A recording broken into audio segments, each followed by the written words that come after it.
Leanne, I'm happy to move item 10 if you want. Sorry, right, okay, we'll go on to item number 10. And happy to move. Moved by Sam, seconded by James Goff. Mike? Got a question of staff, actually. Yes?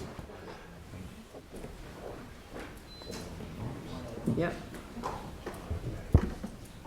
Thank you. Just a minor one. I notice in the design there's a slip lane to turn onto Graham's Road from Wairakei. I'm just curious about, I guess, the safety of that and why it wasn't looked to actually be removed to try and actually help pedestrians that are crossing. This was a low-cost initiative within the traffic operations budget that was available at the time. To remove that slip lane would have required investigations into drainage and other matters. You would have also required quite a large radius on that corner to maintain that left turn if you took that left turn slip out. Okay.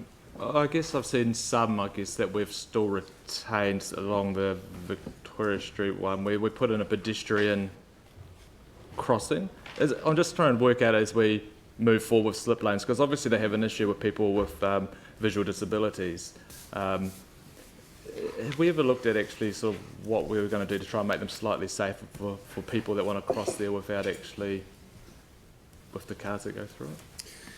Yeah, we are looking at trying to, get some consistency across them. It's something we'll probably do as a something down the track where there's sort of different setups at different slip lanes, and in some cases, it is a situation where you've got a good level of service on the signals to the island, but you've got the pedestrians left to get the next bit by themselves. So we are looking at trying to be a bit more consistent in the future, and we might go around and just try and sort of look at it at the moment in terms of what that might look like and how that might be applied to the different... Yeah, because I guess my concern is for people that are walking that have a visual disability, that potentially may just step out there, where a pedestrian crossing, if you had to keep the slip lane, would actually, give them the right of way over the car, which creates an extra, layer of safety for them. I'm just wondering, if that's going to be addressed moving forward. Yeah, the other option is zebras or something, but we just need to look at what is the best layout for as a sort of consistent approach. Pedestrian crossing, I mean zebra, Right, it's been moved and seconded. Oh, Aaron? I'll just raise a question here because it was raised at the board, is around the having dedicated green arrows or not having dedicated green arrows to give protection to pedestrians, because I note in here under the considerations for accessibility that it gives further protection for people who are mobility impaired. But if you're in a wheelchair and sitting down relatively low, how confident are you that this is the best protection we could be offering at this intersection, given it's a sloppy X without a straight through line on Graham's Road? As I think was raised in the board meeting, this is not the best in terms of if you had an unlimited amount of money, then perhaps you could put full protection for pedestrians and you'd put raised tables with pedestrian crossings on those slip lanes, but it's a very good outcome within the available budget that we've got, giving that pedestrian protection on those major those crossings. Thank you. Mike? 30 seconds. Because this is coming back to the board in 6 months' time, so some of the stuff we've said today will be taken into consideration when it comes back.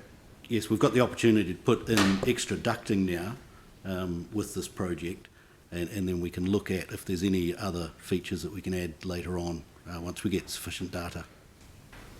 Good. All right. Well, the motion's been moved and seconded. Is there any debate? Aaron?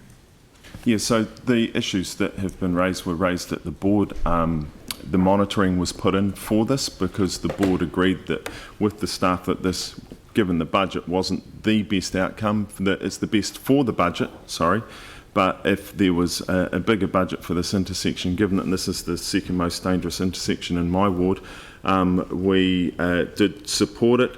It is a case of there's a really horrific accident at this intersection where two elderly people who were going to who'd made mode shift change to catch the bus to the library in town. The new library got collected when a car turned the corner. They were crossing they didn't run out of time because there's no time limit there, but they had crossed when they were told to cross. Of course, their time had run out, a car come round, most people will know that intersection, and they were hit, and the results were unbelievably terrible for them and their family. So that's why it's been pushed along. The board's fully supportive, but we did go for the monitoring because if there is a better solution later on that is needed, it may not be.